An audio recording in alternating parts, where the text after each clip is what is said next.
सीमा हैदर बार बार जिसके बयान सामने आ रहे हैं, अब अपने भाई के साथ संबंधों पर बोली है। पाकिस्तानी आर्मी में सीमा हैदर का भाई है, लेकिन जब भाई के संबंधों पर सीमा हैदर से सवाल किया तो क्या कुछ कहा गया है सीमा के द्वारा, आइए आपको सुनवाते हैं। सीमा, देश के साथ साथ नाम भी बदल लिया आपने, कैसे आई भारत? भारत जैसे आई, सब सुन रहे हैं स्टोरियों में, ऐसे ही आई मैं भारत। ज़्यादा कुछ खास नहीं था क्योंकि नेपाल और भारत के रिलेशन अच्छे हैं, तो इतना ज़्यादा पूछताछ नहीं हुई मैम। तो बाकी जब नेपाल तक मैं लीगल तरीके से आई थी, वीज़ा लगवा के, बाकायदा टिकट करवा के। जी सीमा, और कोई परेशानी नहीं आई जब आप भारत के लिए एंट्री करनी थी नेपाल से? ऐसी कोई दिक्कत, ऐसी कोई परेशानी जब आपको लगा हो कि अब मेरा प्यार अधूरा रह जाएगा और मैं भारत में नहीं जा पाऊंगी? जब बॉर्डर से पहले डर लग रहा था, इनको मैंने कहा सचिन ऐसा ना हो मैं पीछे वापस भेज दे मुझे, और डर बहुत था। तो इन्होंने कहा ऐसा नहीं होगा। ये भी परेशान हो रहे थे यहाँ बैठ के, मैं भी बहुत परेशान थी, मेरे बच्चे बीमार हो गए थे। और जब हम बॉर्डर पे पहुँचे, नेपाल के बॉर्डर पे कोई पूछताछ नहीं हुई। इंडियन में एक ही ऑफिसर आए थे क्योंकि आधी रात हो गई थी, ज़्यादा जाँच चूँच नहीं करी उन्होंने, बस। तो अब इस तरीके से भारत में दाखिल हो गई, लेकिन भारत में आने के बाद ये कहानी तो सबने सुन ली कि आप सचिन के लिए प्यार के खातिर अपना देश छोड़ करके दूसरे देश में आ गई, लेकिन लोग दूसरा एंगल भी जानना चाहते हैं। वो समझना चाहते हैं कि आपकी हिंदी इतनी अच्छी कैसे है जबकि आप सिंधी प्रांत से हैं। अरे मेरी मोहब्बत है इनसे, कोई समझता क्यों नहीं? जब मैं देश पार कर सकती हूँ इनके प्यार में, क्या इनकी भाषा में नहीं सीख सकती? इनका धर्म में नहीं सीख सकती? और दूसरी बात, हाँ 3 साल हुए मेरे रिश्ते को, 2 साल हुए मैं हमारी गहराई को। 32 घंटे हमारी व्हाट्सएप पे कॉल चलती थी, ऐसा कोई मिनट जब तक फ़ोन ना बंद होता था हमारी कॉल कटती नहीं थी। तो सोचें, क्या हमारी मैं इनकी हिंदी नहीं सीख सकती? बिल्कुल। जब ये मेरी आधी भाषा सीख सकते थे तो क्या मैं इनकी भाषा नहीं सीख सकती? बहुत अच्छी लगती थी, बहुत इच्छा थी मेरे इंडिया आने की, तो मैं शौक़ था कि ये भाषा सीख सकूं। तो ये भाषा सीखने में ज़्यादा अंतर नहीं है, थोड़ा थोड़ा शब्दों में फ़र्क है। जैसे उर्दू में लफ्ज़ कहते हैं और हिंदी में शब्द कहते हैं, तो मैंने इस तरह चेंजिंग करी है। बाकी इतनी हिंदी उर्दू सेम है, ज़्यादा चेंजिंग नहीं है मैं। जी। तो आपने प्यार के खातिर हिंदी तो सीख ली, हिंदुस्तानियों के दिल में भी आप उतर रही हैं, लेकिन सवाल दूसरे ये भी उठ रहे हैं क्योंकि आपका जो बैकग्राउंड है, एक तो वो पाकिस्तान का है, दूसरा आपके भाई को लेकर के कहा जा रहा है कि वो ISI सेना में भी है। तो इस वजह से भी आप पर सवाल उठ रहे हैं। इसके बारे में आप कोई जवाब देना चाहेंगी, कुछ कहना चाहेंगी? लोग कह रहे हैं कि आप कहीं एजेंट तो नहीं है, उन्हें इस तरीके से भी डर सता रहा है। मेरे भाई कोई SI में नहीं है, वो छोटे से अभी फौज में 2022 में गए हैं, अभी वो पक्के कंफर्म ऑफिसर भी नहीं बने, बड़े ऑफिसर भी नहीं। उनकी 18,000 पाकिस्तानी सैलरी है, 2 गुना अगर 3 गुना कम किया जाए तो भारत के फिर बनेगी उनकी सैलरी। तो ये भारत के 8-9 हज़ार उनकी सैलरी, कोई वो बड़े ऑफिसर नहीं है, उनसे मेरा कोई ताल्लुक़ नहीं है। मैं मोहब्बत में आई हूँ, मेरे बच्चे मेरी ज़िंदगी थे, उनको मैं लेकर आई, यही कारण है। और कोई भी माँ अपने बच्चों की अगर गलत काम करती होती तो मैं अपने बच्चे कभी ना ले आती। मैं पहले इनसे मिलने आई, मैं तभी चली आती। ऐसा कुछ भी नहीं है मैम, मैं सिर्फ प्यार में आई हूँ, और एक दिन सारी दुनिया, सारा भारत, सारा पाकिस्तान मानेगा।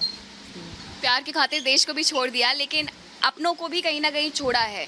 जो आपके पूर्व पति कह सकती हूँ मैं, गुलाम हैदर, जो लगातार ये कह रहे हैं कि सीमा वापस आ जाए, बच्चे वापस आ जाए, उनसे क्या कहेंगी? उनको छोड़ने का मुझे कोई दुख नहीं है क्योंकि उन्होंने कभी इतना प्यार नहीं दिया।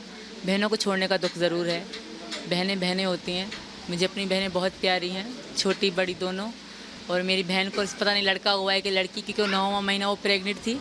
मैं उसके बच्ची के कपड़े तो उसको लेकर दे आई, पर अपनी भांजी देख ना आई। मेरी बेटियों को बहुत प्यार करती थी मेरी बहनें, तो बहनें होती हैं, उनकी याद आती रहेगी सारी ज़िंदगी। बहनों को कभी नहीं भूल सकती। बाकी पति फति की मुझे याद नहीं आती क्योंकि मैं उनसे तंग थी, वो बहुत बुरे इंसान थे। अब अच्छा बनने का ढोंग कर रहे हैं मैं। ठीक है सीमा, और ये भी हम आपसे जानना चाहते हैं, आपने कौन सी क्लास तक पढ़ाई की और आप कौन कौन सी भाषा और बोल सकती हैं? हाँ, नॉर्मल वहाँ मैं सिंध ब्रांच से सिंधी बोली जाती है, सिंधी और सराइकी और बलोची, इन 3 भाषाओं को जानती हूँ। वो हमारे गाँव में आमतौर बोली जाती है। जी मैम, बाकी उर्दू तो सबको आती है। जी। कौन सी क्लास तक आपने पढ़ाई की? 5 तक करी है, वो भी घर में ही।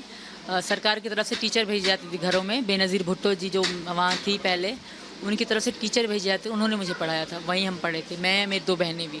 ठीक है सीमा, ये भी समझना चाहते हैं कि आपकी जो पासपोर्ट है उसको लेकर के कहीं ना कहीं कहा जा रहा है कि आपके पास कई देशों के पासपोर्ट है, क्या ऐसा भी है? और साथ ही ये भी कि आपके जो डॉक्यूमेंट्स है उसमें उम्र कुछ और है और आप अपनी असली उम्र कुछ और बताती है, ये वेरिएशन क्यों आता है? ये पाकिस्तान में आमतौर पे चलता है। जो 30 साल की है वो खुद को 22 साल की बताती है, और आधार कार्ड क्योंकि आईडी कार्ड ही देखी जाती है, उसी पे एज का अंदाज़ा लगा जाता है। तो इसी कारण मेरे पापा ने मेरा बर्थ सर्टिफिकेट कम एज में बनवाया, कम एज वाला बनवाया था। मैंने यहाँ के जो कानून वाले जो भी थे उनको दोनों एज बताई थी, सर मेरे कागज़ों में ये लिखी गई है, पर रियल में मैं 27 साल की हूँ। और मेरे पास किसी देश का कोई पासपोर्ट नहीं, मेरे पास 5 पासपोर्ट हैं, 4 बच्चों का, एक मेरा, वो पाकिस्तानी पासपोर्ट है। मेरे पासपोर्ट में 2 वीज़े हैं और उनमें बच्चों के में एक वीज़ा है। जी सर, धन्यवाद मैम। ठीक है सचिन, आप अब पूरी तरीके से रिलाय करती हैं, आप पर भरोसा करती हैं सीमा, ये भरोसा कहीं टूटेगा तो नहीं? और सवाल जो उठ रहे हैं ISI एजेंट होने के, उस पर आप क्या कहेंगे? अगर एजेंट होती है, ठीक है, हम 2 महीने 1.5 महीने से आराम से कमरे में रह रहे थे, किसी को कानो कान खबर नहीं थी मैम। तो इसने बोला मैंने कि बच्चों को स्कूल पढ़ाने जाना है, कोई वकील से जानकारी कर लो। तो हम बोले सर कोर्ट गए थे, वकील के पास खुद ही अपने आप दोनों सलाह मिला के खुद ही गए थे, किसी को कानो कान खबर नहीं थी। हमने खुद बताया कि पासपोर्ट भी दिखाया, सब चीज़ दिखाया कि ये पाकिस्तानी है, बच्चों को स्कूल में डालना है, आधार कार्ड। वैधता चाहते हैं कहीं ना कहीं इस पूरे रिश्ते को कानूनी नाम दे करके।